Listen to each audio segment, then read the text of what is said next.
Hey guys, this is Sam, and I run the YouTube channel Chalice and Chains. And today I just finished running my first session of Uncharted Worlds. This is space opera powered by the apocalypse, written by Sean Gomez. So this is the actual book, and you can see this is a pretty small book. It's got about I think 173 pages, and that includes a couple of pages of Kickstarter backers and stuff like that. So very rules light. I just got finished running a session with 3 players who were brand new to this system. One of which I think was fairly new to role playing in general, and one who had run this system only twice before, hadn't been able to play it yet.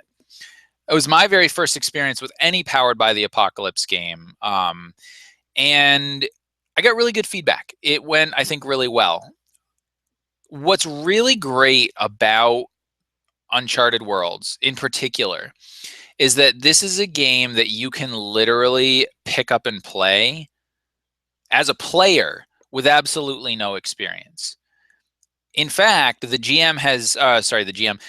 author has created, I think, 5 pre-generated characters that you can use, and also in the back of the book has like a sort of an adventure starter, which is really neat. And basically, it just says like, they call jump points.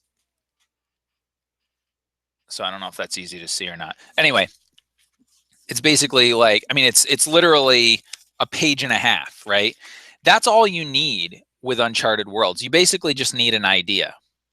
So I'll kind of give a sort of a recap, but my thoughts in general on the system. I'm going to actually start with my thoughts on the system. I really love this system. I had gotten it a while back. I had really wanted to run it. It's a system that I can pick up and run with very little prep, because you play to find out what's going to happen. So what I did for this first adventure, and granted it was a one-shot, so there's typically a little bit less involved. I basically said I'm setting it in a setting very similar to the TV show The Expanse, okay? The sci-fi show. So if you've seen that, you'll kind of have an idea of what, it's set in Earth's solar system.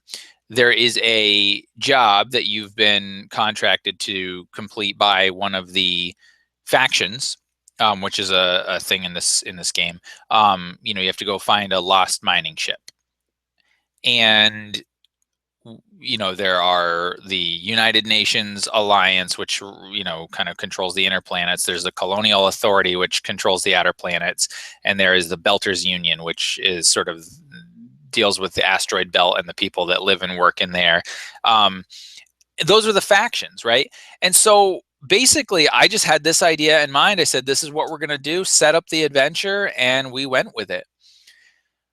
What's interesting about this system that's very different from the other systems that I've played is that task resolution in this system is basically one roll accomplishes a whole series of things. So for example, one of the moves in this game is called open fire. And what an open fire move does is, when it's triggered, it's basically when you are involved in an extended firefight, ducking in and out of cover and stuff like that. And so what you do is you roll once, and whatever the result is the determination of that whole fight. So if you roll a 10 plus on your roll, you succeed, right? So then the GM and the player go back and forth just describing the scene, ultimately with the character being successful, right? Or if you roll a 7 through 9, it's a partial success, right? So you would do the same thing, you describe the fight, you can describe it round by round, but you're not rolling each round. But then there's some kind of complication. Maybe there's collateral damage. Maybe another squad comes in. Maybe, whatever. And I think that that's really neat, because it forces you to think narratively, and it doesn't bog you down in dice rolls.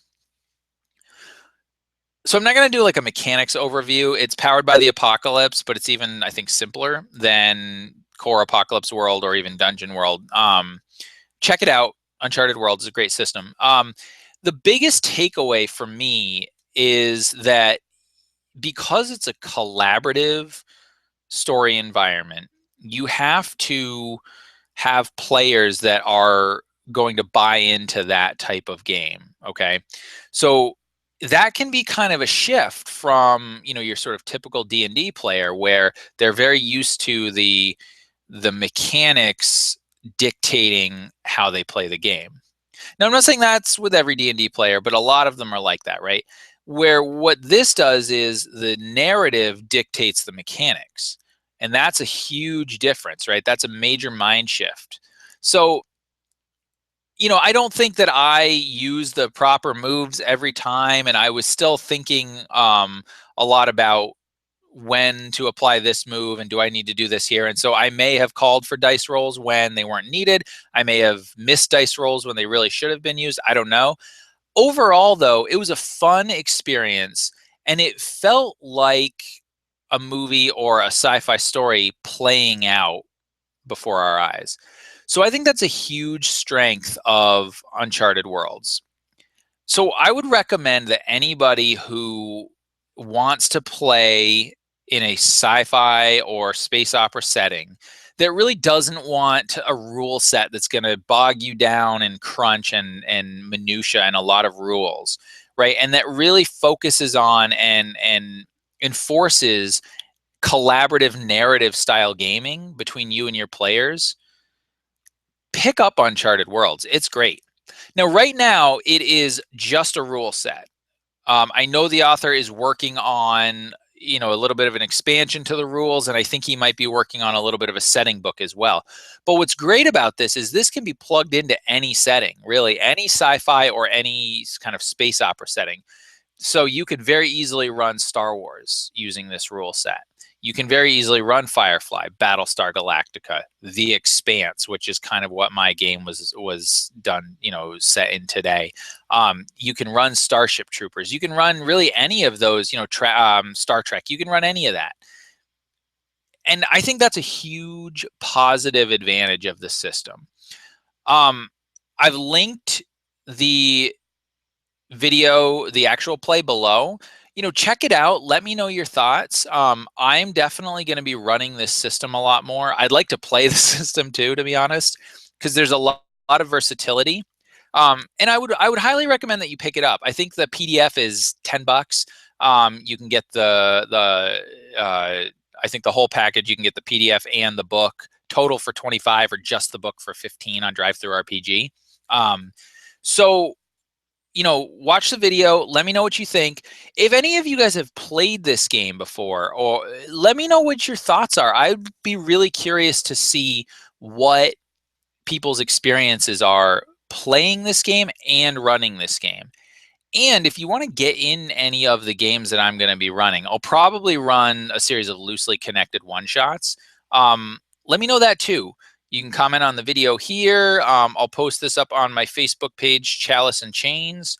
I'll also put it in the various Facebook and G+ groups. So that's all I got for tonight. Happy gaming all, and I hope to see you in the future.